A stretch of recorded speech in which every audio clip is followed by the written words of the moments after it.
शं वरुणः शन्नो भवत्वर्यमा शन्न इन्द्रो बृहस्पतिः शन्नो विष्णुरुक्रमः ॐ शान्ति शान्ति शान्तिः।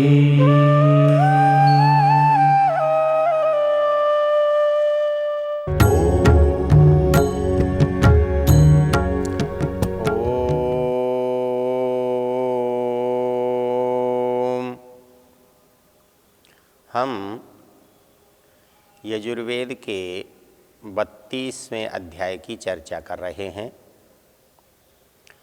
इस अध्याय में अधिकांश मंत्र ईश्वर के स्वरूप की बात करते हैं। ईश्वर के गुण, कर्म, स्वभाव को बताने वाले मंत्र और उसके अंदर शब्द हैं। हमने पहले मंत्र में देखा कि वह परमेश्वर अग्नि आदि गुणों वाला है। तदेवाग्निस्तदादित्यस्तद्वायुस्तदु चंद्रमा तदेव शुक्रम तद्ब्रह्म ता आपः स प्रजापति। अर्थात उसी को इतने नामों से हम पुकारते हैं। समाज में, संसार में इतने नामों की वस्तुएं हैं क्योंकि उनके अंदर जो जो गुण है उनके कारण से उनका ये नाम है। ये सारे गुण क्योंकि उस परमेश्वर में हैं, इसलिए ये सारे नाम भी उस परमेश्वर के होते हैं।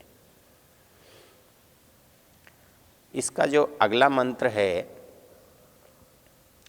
वो परमेश्वर का इस संसार के जो दूसरे पदार्थ हैं उनसे क्या संबंध है उसकी चर्चा करता है।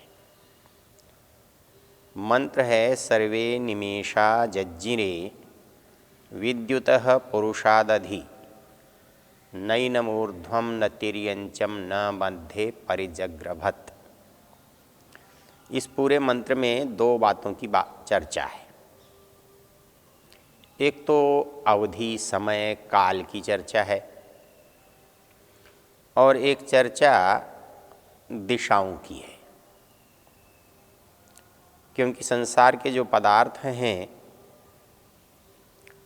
उनमें प्रकृति के जो और पदार्थ हैं उनके साथ दिशा और काल भी ऐसे हैं जो पहले से रहते हैं।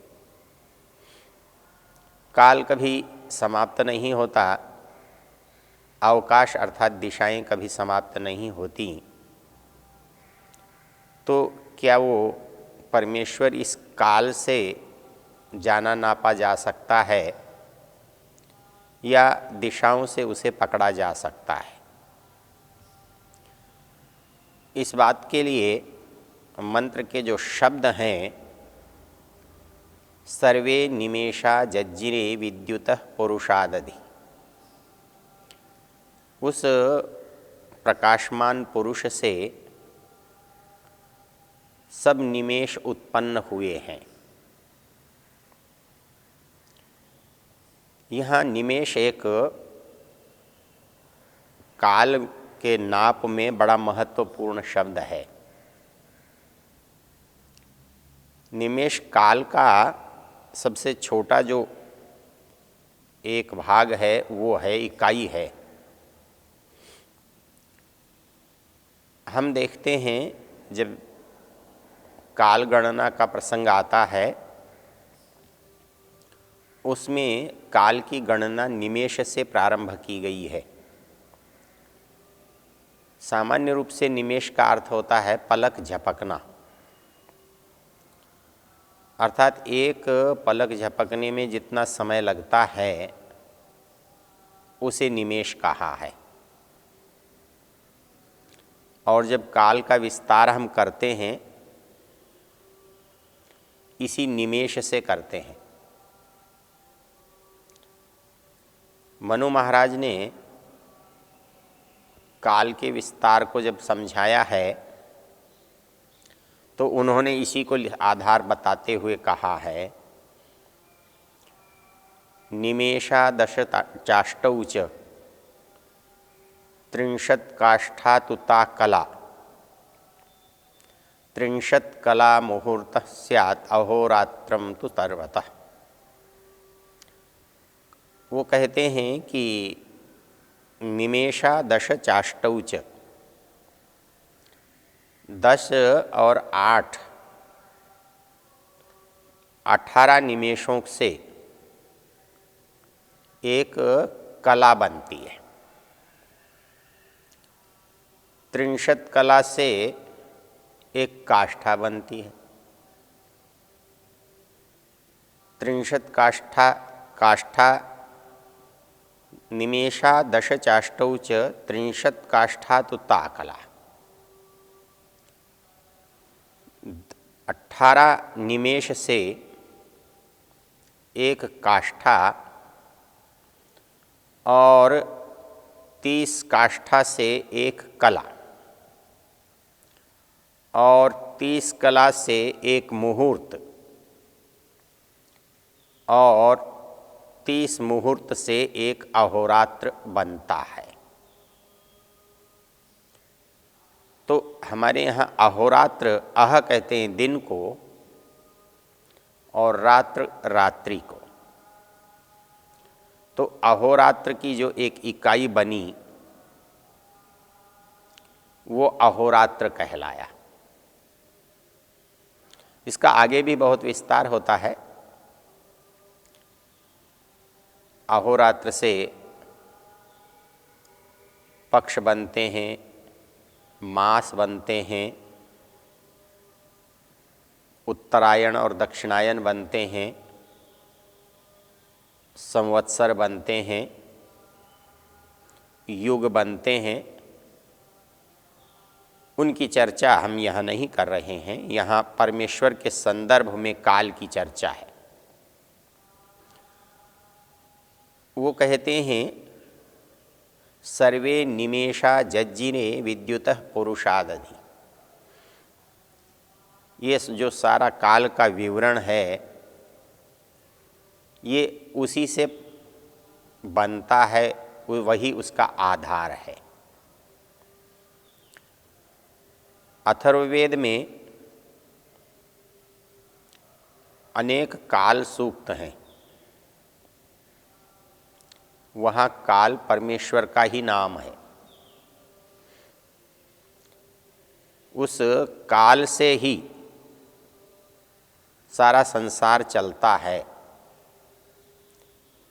तो परमेश्वर को काल कहा गया है। यह कहता है, सर्वे निमेषा जज्जिरे विद्युतः पुरुषादधि। उस पुरुष से ये काष्ठा, निमेष, कला, मुहूर्त, अहोरात्र ये सब उसी से बनते हैं। क्योंकि काल का जो ये सारा का सारा विभाजन है ये सूर्य के बिना नहीं बन सकता।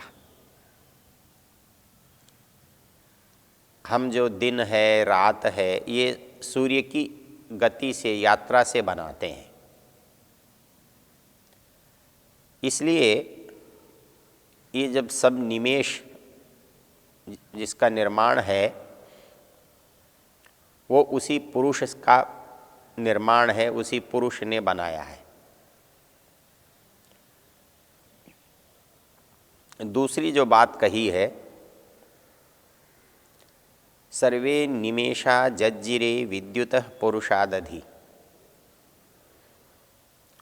नैनमूर्ध्वं न तिर्यंचम न मध्य परिजग्रवत्। उसे कोई ऊपर से, नीचे से, दाएं से, बाएं से न परिजग्रवत्, उसे कोई पकड़ नहीं सकता। अर्थात उसका कोई मध्य, उसका कोई दायां, उसका कोई बायां, उसका कोई ऊपर, उसका कोई नीचे नहीं होता, क्योंकि वो सब ओर व्याप्त है। इसके लिए मुंडकोपनिषद में एक बहुत सुंदर मंत्र है, एक पंक्ति है। वो ये कहता है, ब्रह्म ही वेदम पुरस्तात्। ये जो सामने फैला हुआ दिख रहा है वो ब्रह्म है। ब्रह्म ही पुरस्तात् कहता है जो ये पीछे और आगे है ये भी ब्रह्म है। पश्चात ऊर्ध्वम चाधश्च ब्रह्म, ऊपर और नीचे भी ब्रह्म ही है। और सर्वतः सब ओर से देखा जाए तो वह ब्रह्म ही दिखाई देता है। वो ये कहता है कि आप ऐसे फैले हुए, ऐसे विस्तृत ब्रह्म को कैसे सीमा में ला सकते हैं। जो ऊपर नीचे दाएं बाएं जिसका बनता हो, आप उसे सीमा में ला सकते हो। जिसका दायां बायां ही नहीं है, जिसका ऊपर नीचे ही नहीं है, आप उसकी सीमा कैसे बता सकते हो। तो इस मंत्र में जो बात कही गई है कि वो दिशाओं से बंधा हुआ नहीं है, वो काल से भी बंधा हुआ नहीं है। संसार में ये चीज़ें हैं और उन चीज़ों से हम संसार को देखते हैं, समझते हैं, किंतु ये चीज़ें संसार को तो नापती हैं, संसार को नाप सकती हैं, परंतु उस परमेश्वर को इनसे नहीं नापा जा सकता। श्वेताश्वतर उपनिषद का एक प्रसंग है। वहाँ कुछ ऋषि लोग श्वेताश्वतर ऋषि के पास जाते हैं और वो अपने प्रश्नों को, अपनी जिज्ञासाओं को उनके सामने रखते हैं। उन जिज्ञासाओं में एक प्रश्न है, किम कारणम ब्रह्म कुतस्म जाता जीवाम केन क्वच संप्रतिष्ठा अधिष्ठिता केन सुखेतरेषु वर्तामहे ब्रह्मविदो व्यवस्था। आदमी जब इस संसार में आता है और उसके सामने ये पूरा संसार खुला हुआ दिखता है, तो उसे कुछ अपने बारे में और कुछ संसार के बारे में मन में प्रश्न उठता है। और उनमें पहला प्रश्न ये आता है कि ये जो कुछ बना हुआ है, जो कुछ दिखाई दे रहा है, इसका मूल यही है जो दिख रहा है, या इसके कोई पीछे चीज़ है। किम कारणम ब्रह्म, इस संसार का मूल कारण क्या है। कुतः स्म जाता, दूसरी चीज़ जो इस संसार में है वो हम है, जीवन है, प्राणी है। प्रश्न इसके बारे में भी है और प्रश्न इसके बारे में है कि ये भी कहाँ से आया, इस संसार का मूल कारण क्या है, और जो यहाँ आया है ये आया कहाँ से है। किम कारणम ब्रह्म कुतस्म जाता जीवाम केन। अच्छा, हम यहाँ आ गए हैं तो हम जो जीवित हैं ये किस कारण से जीवित हैं। हमारे जीवन का आधार क्या है, ये चल कैसे रहा है। क्वच संप्रतिष्ठा, ऐसा भी नहीं है जो आया है वो यहाँ ही रहता है, क्योंकि आने की प्रक्रिया से जाना स्वाभाविक रूप से जुड़ा हुआ है। जो नहीं था वो आ रहा है, जो आया है हम उसे जाते हुए देख रहे हैं। तो जितना स्वाभाविक प्रश्न हमारे मन में इसके आने को लेकर था, उतना ही सहज प्रश्न है ये जा कहाँ रहा है, ये क्व संप्रतिष्ठा, ये कहाँ जाकर टिकता है। अधिष्ठिता के न सुखे तरेषु। अब जीवन में जो हमारे साथ बीत रही है वो भी एक सी नहीं है। कभी कुछ हमें अच्छा लगता हुआ दिखाई देता है और कभी हमें उसका विपरीत दिखाई देता है। हम कभी सुखी दिखाई देते हैं तो हम कभी दुखी होते हैं। ये सुख दुख हमारी इच्छा और हमारे परिस्थितियों से तो नहीं होते। कौन हमें सुखी कर रहा है और कौन हमें दुखी कर रहा है, हम जब चाहते हैं तब हमें सुख थोड़ा ही मिलता है, या हम दुख चाहते नहीं हैं। दुख कोई भी नहीं चाहता है, लेकिन हमें दुख मिलता है। तो हमें दुख क्यों मिलता है? इन सारे प्रश्नों को लेकर के ऋषि लोग श्वेताश्वतर ऋषि के पास पहुंचते हैं। वहाँ जब विचार प्रारंभ होता है, उस सारे की चर्चा तो यहाँ मुख्य विषय नहीं है, लेकिन उसमें जो कारण गिनाए हैं उनमें इस काल के बारे में भी कहा है।